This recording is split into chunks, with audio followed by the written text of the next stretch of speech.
تعالوا نتفق على حاجه، انا وانت وانتي وكلنا وكلهم سيئين في روايه احدهم. كل واحد فينا هو الشيطان بنفسه في قصة حد كنا على علاقة أو معرفة بيه في يوم من الأيام، أو حتى كنا على معرفة سطحية بيه.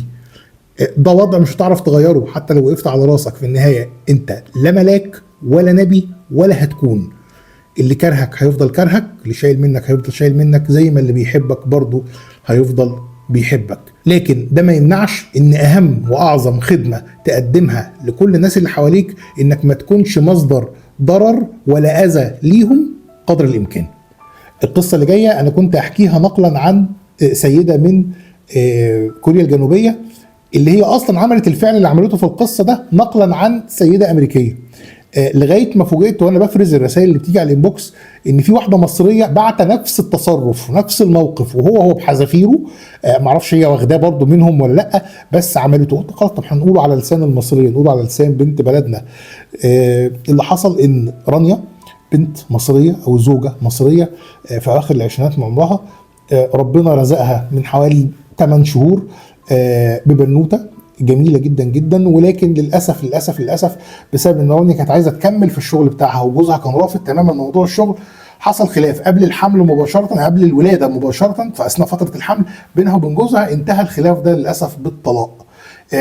رانيا بتحب شغلها وفي نفس الوقت شايف ان هي مش هتاثر في بيتها ومع بيتها ومع جوزها ومع الطفل اللي جاي. هو كان شايف لا، الست ما ينفعش تشتغل وتكون في البيت في نفس الوقت، صاحب بالين كداب ولازم تركز في حاجه من الاثنين. علشان كده كان مصمم ومصر انها تسيب الشغل. هي رفضت ان هي تسيب الشغل، انفصلوا وهي في الشهر السابع خلفت بنوته. حصلت بعض محاولات الصلح بينها وبين جوزها عن طريق الاطراف والقرايب وكده، فشلت تماما بسبب تصميمه هو وتنشيف دماغه هو ان لا ما ينفعش، وانا كلمتي واحده، يا اما تسيب الشغل يا اما انا مش هرجع تاني.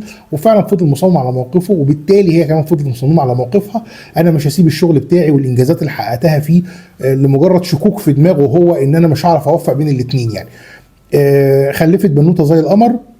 قعدت شويه كده بعد الولاده بشهرين في البيت، بعد كده صممت تنزل الشغل من الشهر الثالث مباشره.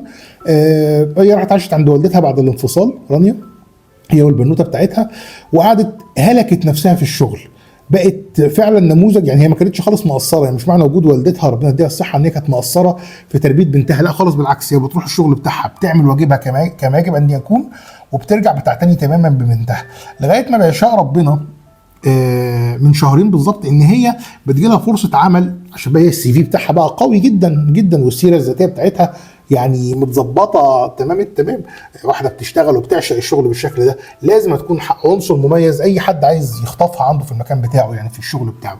جالها عرض لا يرفض تماما من شركه من الشركات من المملكه العربيه السعوديه، وعقد عمل لا يقاوم. كانت عايزه تسافر وتروح، كلمت والدتها قالت لها ايه رايك يا ماما؟ قالت لها يا بنتي انا موافقه.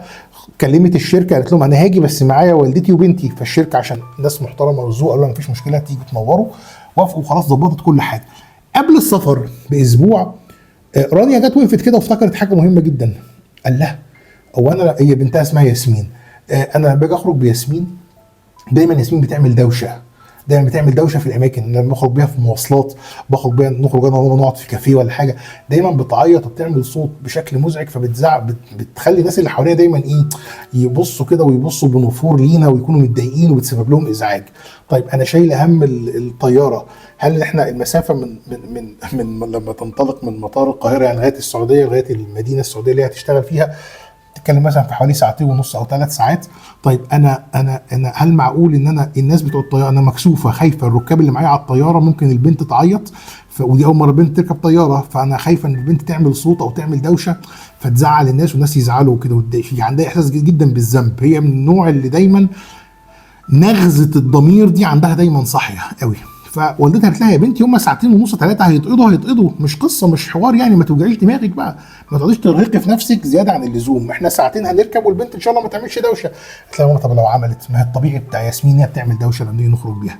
لا انا شايله الهم، انا خايفه احسن حد يتكلم، انا خايفه احسن كذا. المهم فضلت رانيا في القلق بتاعها، وفضلت والدتها تحاول تهديها ومفيش فايده، لغايه قبل السفر ب 48 ساعه قررت رانيا ان هي تعمل تصرف مجنون تماما. اعتقد ان هي كانت قرت عنه، هي ما قالتش ده بس انا اعتقد ان هي قرت عنه يعني، لان هو كان منتشر جدا من 2.5 سنين. على اللي عملته البنت بتاعت كوريا الجنوبيه زي ما قلت لكم. نزلت رانيا راحت سوبر ماركت، قالت لوالدتها انا رايحه مشوار جايه بسرعه، راحت سوبر ماركت وراجعه معاها اكياس كتير كده، والدتها مش فاهمه ايه اللي معاها ده. دخلت الاوضه بتاعتها رانيا وقعدت تستف وتظبط الاكياس دي، وبعد حوالي ساعتين ونص او 3 ساعات خرجت وقالت لوالدتها الحمد لله خلاص انا حليت المشكله بتاعت ياسمين.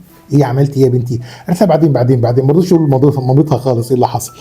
ركبت رانيا الطياره بعدها بيومين معاها والدتها ومعاها ياسمين، واول ما ركبت الطياره سابت ياسمين مع مامتها. لسه بقى الناس بتركب وكده، ولسه بقى مرحله قبل اقلاع الطياره مباشره، في كده شويه صمت، الناس بيقعدوا على كراسيهم بيربطوا الحزام، معرفش ايه. راحت رانيا راحت قايمه من مكانها وراحت مطلعه اكياس كده صغيره خلاص، كل كيس فيه ورقه بيضه مطبوع عليها سطرين، ومع الورقه البيضه فيه سدادات ودان اللي هي بتاعت الصوت دي، بتكتم الصوت في الودان، وشويه حلاوه كده بونبوني وطوفي وملبس وبتاع وشوكولاتات صغيره وحاجات كده. وقعدت تلف على كل الكراسي توزع على الناس اللي قاعده اكياس صغيره زي كده، كل واحد بياخد كيس فيه الورقه الصغيره اللي مطبوع عليها 3 سطور او سطرين ونص دي، وسدادتين ودان، وكام ملبسه وكام شوكولاتايه. فطبعا الناس استغربت. كمان معظم الركاب بتوع الطياره، هي بتقول لي يعني كاتبه كده في الرساله ان معظم الركاب بتوع الطياره شكلهم مصريين، فاللي هو حسوا كانوا فجاه موجودين في المترو في حد بيوزع عليهم حاجات وهيروح يلف هيرجع تاني يلف يروح لاممهم منهم، مين عايز يشتري مين مش عايز كده. يعني الناس بتقول حسيت في بعض الناس ان احنا كنا قاعدين في ميكروباص او في المترو يعني. طيب ايه اللي موجود في الورقه ده وايه اللي هي كاتباه؟ هي كاتبه رساله على لسان بنتها ياسمين. صباح الخير ومسافر الصبح. صباح الخير، انا ياسمين عندي 8 شهور ودي اول مره اركب طياره. ماما بتقول ان انا، هي كاتبه كده، ماما بتقول ان انا بعمل دوشه لما بخرج بره البيت. انا فعلا بعمل دوشه بس ده غصب عني، ولما اكبر ده هيروح مني، العاده الوحشه دي هتروح مني. فانا خايفه ان انا لو زعقت او صرخت او عيطت اعمل لك ازعاج، عشان كده دول سدادتين ودان حطهم في ودنك بعد اذنك لغايه ما الرحله تنتهي لو حسيت ان عملت دوشه، ودول شويه ملبس وطوفي كده، ايه حاجه كده زي اعتذار بسيط مسبقا مني لو انت اتضايقت عشان الصوت اللي انا ممكن اعمله. تصرف غريب، تصرف خواجاتي قوي، تصرف مش شبهنا، بس عملته رانيا واتعمل قبل كده كذا مره بره. بس لما تلاقي كده حد عنده دم قوي للدرجه دي وحاسس قوي بالناس للدرجه دي تنبسط. لما رجعت حكت لوالدتها قالت لها ايه انت مجنونه يا بنتي مجنونه، انت عارفه الطياره فيها كام واحد؟ قالت لها انا دخلت وشفت الطياره دي سعه كام راكب وبتشيل كام راكب، ودخلت بصيت كمان على مكان حجز الطياره على الموقع بتاع حجز شركه الطيران، وعرفت فاضل كام كرسي بالتقريب يعني، وكلمت صاحبتي بتشتغل في شركه الطيران سالتها وعرفت، ورحت عملت بالزياده، عملت كسب لدرجه كمان ان هي عملت حساب المضيفات والطيارين كمان يعني اللي هو ايه، عشان ما حدش خالص يزعل لو حصل والبنت عملت دوشه. كان تصرف نبيل جدا وتصرف شيك، وبيان قد ان هي انسانه راقيه وانسانه مش عايزه تسبب اي درجه من درجات الاذى ولا الزعل ولا الحزن ولا الخنقه للناس الركاب، حتى لو السبب في الاذى ده كان صوت صراخ طفله صغيره ما عدتش 8 شهور. الناس السويه اللي نفوسهم فيها الحد الادنى من الاتزان هيكونوا فاهمين ان اسوأ شيء في الدنيا انك تكون مصدر ضيق او ضرر او قلق لاي حد. مش كتير بيراعوا مشاعر غيرهم او بيحسبوها قبل كل كلمه بتتنطق او قبل كل فعل بيتعمل. من هنا بتظهر اهميه الفئه القليله اللي لسه محافظه على شويه الاصل، واللي زعل غيرهم بالنسبه لهم هو شيء كبير وضخم يهون قدامه اي تعب.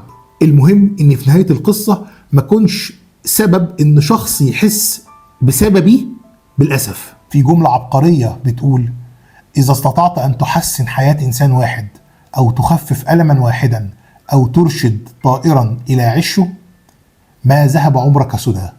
اللي عندهم دم ومشاعر وإحساس هم اللي بيكسبوا في النهاية.